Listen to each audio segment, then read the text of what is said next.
I know it's been long, but shall we begin?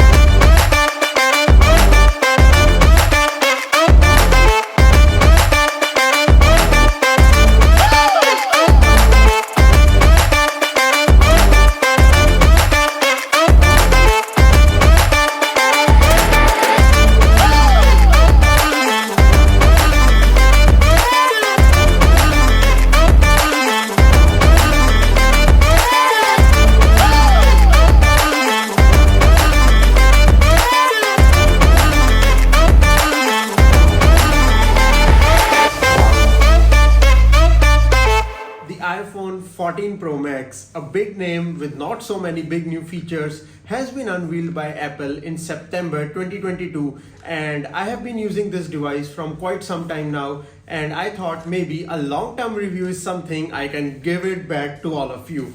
So here I am discussing all the pros and cons, the features which I like the most, and my overall experience with the new iPhone 14 Pro Max. And spoiler alert, this device is not very different from the iPhone 13 Pro Max which I was using the previous year, and shockingly there are some things which are even a downgrade from the iPhone 13 Pro Max, so that was shocking to me. But let's start with the physical appearance first. So looking at the iPhone 14 Pro Max, it just looks like the 13 Pro Max with a 6.7-inch Super Retina XDR OLED display, which is 120 Hz just like the previous year. But this year the peak brightness has been increased to 2000 nits. I know it's a very big number. 2000 nits is a very big number, and it's not that it will always be available on 2000 nits. Like in indoor condition, if you increase your brightness to the fullest level, it will not be 2000 nits. It will only reach 2000 nits when you are in open environment in sunshine, and you need that brightness actually, because 2000 nits is something that will cause your device to heat up a lot, and that will consume a lot of battery as well.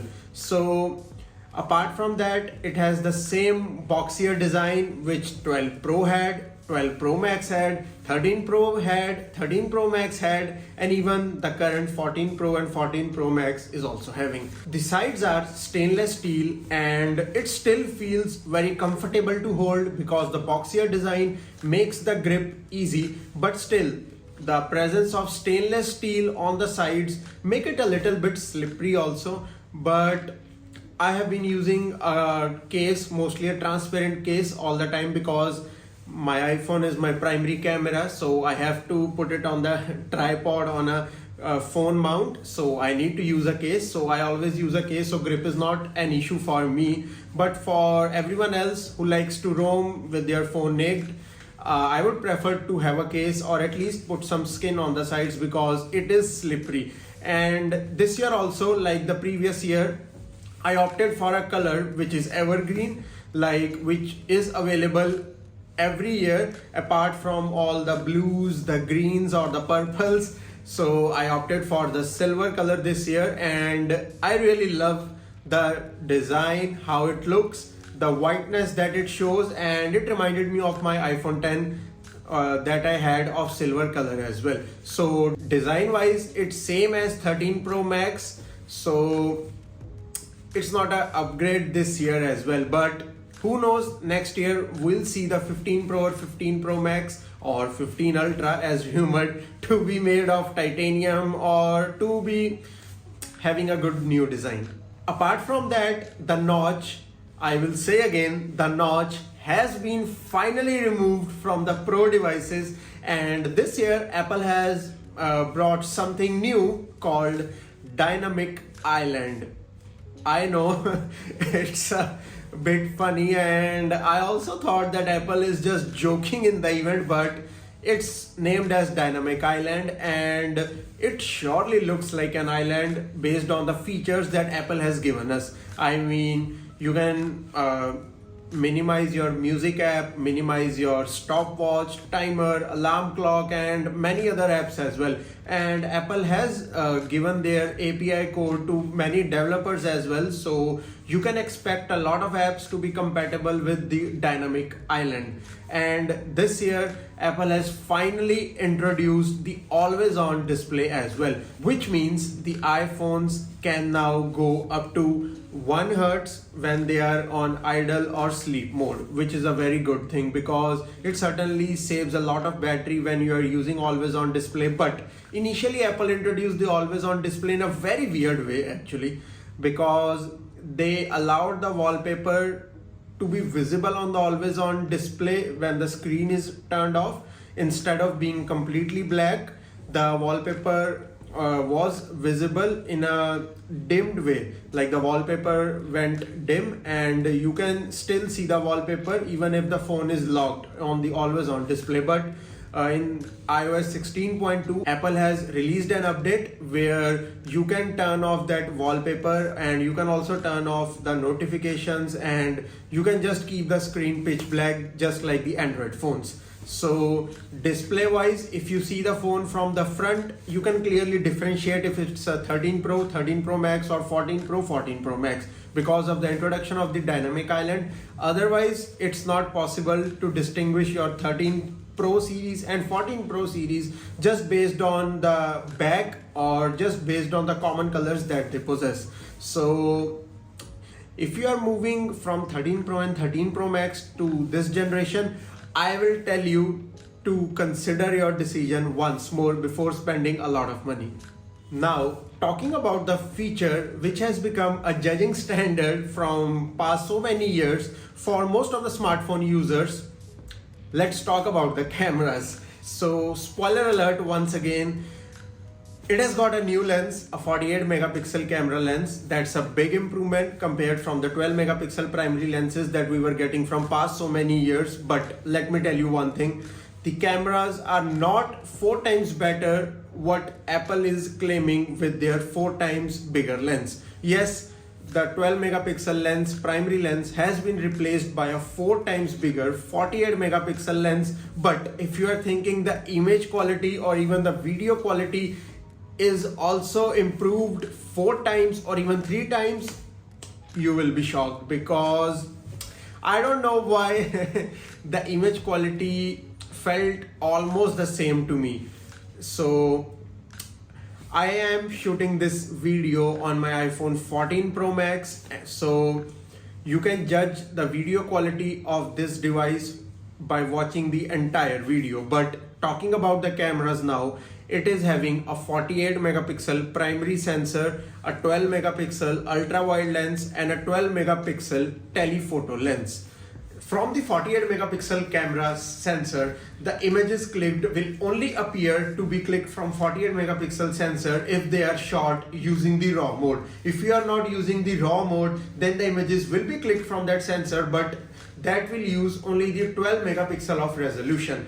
The 48 megapixel images do contain a lot of detail, and you can do a lot of editing in Photoshop, Lightroom, Snapseed, or in any other photo editing apps, and the photos coming are really good. That I have to say, because the 48 megapixel do capture a lot of details. But apart from that, if you are not a fan of raw photos on the phones, then I will not say that 48 megapixel is something that will prove good to you.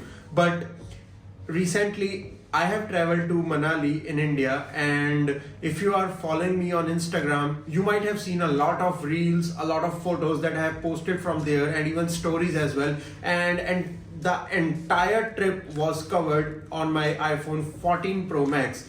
All the shots, all the bike shots, all the slow-mo videos, all the B-rolls and the reels that I have shot there have been done on the iPhone 14 Pro Max. And this device, I am telling you, it never have let me down at any point of time there.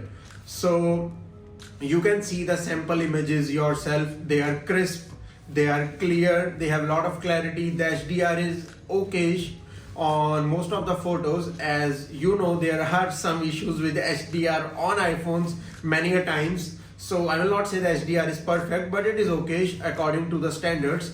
And all the photos have good light, and even in the night photos you can properly see what subjects are covered in the photos as well. So for the camera, I can easily conclude by saying that if you are looking for a phone which can click very good photos, I will not say the best, very good photos with very good video capabilities, then you have to surely pick up the iPhone, because in the video recording department, I don't think any Android phone can beat the iPhone till this day as well. I know many devices have been launched like the Pixel 7 Pro, the S22 Ultra, and many other competitor companies have launched their very good smartphones with very good cameras, but their cameras are very good in terms of photography. In terms of videography, I know they have made a lot of improvements. Snapdragon is also working on optimizing the video capabilities on their chipsets as well,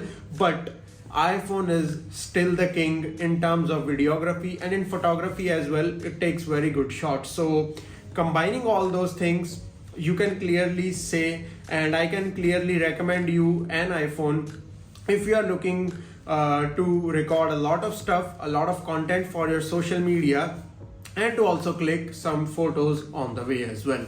And no doubt the iPhone 14 Pro is still the camera champion, as MKBHD also awarded the iPhone 14 Pro as the best camera from the last 3 to 4 years consecutively. So if someone like him is awarding the iPhone the best camera with the reason that it is a perfect phone camera with all the good photo and video taking capabilities, then it might be a good one. So my review for the camera will be this only, that pick this phone if you are looking for good photo and a video shooter phone. Now moving ahead to the software and the battery department, in my long-term usage of the iPhone 14 Pro Max, I can say the software has not been perfect on the time of launch, but it is improving.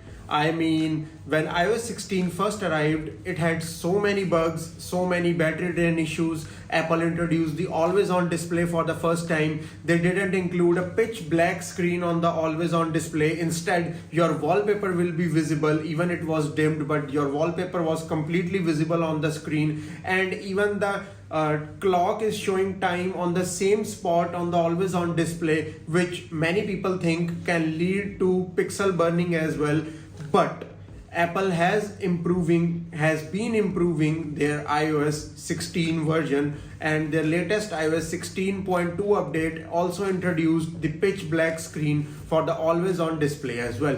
And overall, the software experience was not very fluid, was not very smooth for me in the beginning, for many others as well, but they are improving. And the main reason of software not being so good in Android and iOS as well has been COVID as well, because in COVID most of the people were working from home. Most of the quality analysis, the product team, and most of the other teams, the tech teams, were operating from their homes, and they were not in constant physical contact with each other, which led to many discrepancies, which led to small you can say small holes in the quality QA process. And due to that, the updates were not very fluid in everything, not only in iOS but even in Mac OS, Windows ecosystem, in Android ecosystem, and in iOS as well. So COVID has the bigger part to blame in that, but I am giving the review of my iPhone, and software wise it is improving. And the other department, battery, is the department which I have talked about in the beginning of the video. Yes, battery is the thing that is degraded from the previous generation, and I can easily say my iPhone 13 Pro Max had the best battery life in any iPhone I have ever used. I have used the iPhone 7, 7 Plus, 8 Plus, 10, the iPhone 11 Pro, 12 Pro, 12 Pro Max, 13 Pro Max and now 14 Pro Max. But the iPhone 13 Pro Max was the one iPhone which gave me the best battery life, and I think 90 to 95% of the people will agree to me the iPhone 14 Pro Max is not having better battery life than the iPhone 13 Pro Max. Although it is having a good battery life compared to the 6.7 inch size, the quality of the display being used and the display having the maximum peak brightness of 2000 nits, but I have to say the battery life has not been that amazing like 13 Pro Max, and it hardly reached to the next day for me. The iPhone 13 Pro Max almost got me like 1.5 days of screen like usage time every time, and this device has been giving me like one complete day, and on the other day it still gives me 15 to 20% of battery depending on the usage. But the iPhone 13 Pro Max was something else, and I have been using this device with always on display being on all the time because it's a feature which no other iPhone has, and I have been enjoying the always on display, and I certainly am enjoying the wallpaper being dimmed on my home screen and is always visible to me and all the people, because if you have a feature with which no other smartphone is having, why not flaunt that? So battery wise it's not the best, and iPhone 13 Pro Max will still give you good battery, and if you have that device I will suggest you don't upgrade just for the sake of battery life. Apart from that, this is it for the complete overview of the device, and I have to say the performance has been really good so far. You know, the A16 Bionic chip, which is available only for the Pro series now, has been excellent. The performance has been excellent. There is no lag. I haven't feel any of the hanging problem in the iPhone, and overall, if I want to give you a suggestion of buying this iPhone 14 Pro or 14 Pro Max or even 14 series, if you have the iPhone 12 Plus, like iPhone 12 and above, the iPhone 12 Pro, Pro Max, 13 series, I will not suggest you to just upgrade to the iPhone 14 ecosystem, because you will not feel a lot of difference. Even the grip, even the shape of the device and all the major elements are mostly the same. And if you are coming from below 12 series, 11 Pro, 11, 10R, 10S or anything, do upgrade. You will really feel very excited. You will really feel a lot of new features being introduced, and you will certainly enjoy the all new improved 48 megapixel primary camera as well. Apart from that, if you are looking for a good solid phone with a solid design and not so many gimmicky things like folding phone or flip phone, then surely go for this. And if you like my video and if you like my long-term review and what I thought about the major things of this phone, do like, comment, and also you can subscribe to my channel. And I know it's been a long since I made a video, and I also know the people have been waited a lot. There have been some people who were texting me also like why the videos are not coming. I'm very thankful for them for their constant love and support. I really heard you, and I am back for sure. The last year was kind of difficult for me. Like I started doing job in the corporate field for the first time, and the ending was a little bit rough, but now I am back to what I was doing. And this year my new year resolution is not to do anything new or which I was not doing, but to be my older self. That means bringing a lot of content back to all of you, and you just have to show your love back to me. That will motivate me to create a lot of content for all of you. So keep watching, do subscribe if you like my channel and if you want to support my work, and I will definitely see you all in the next one really soon.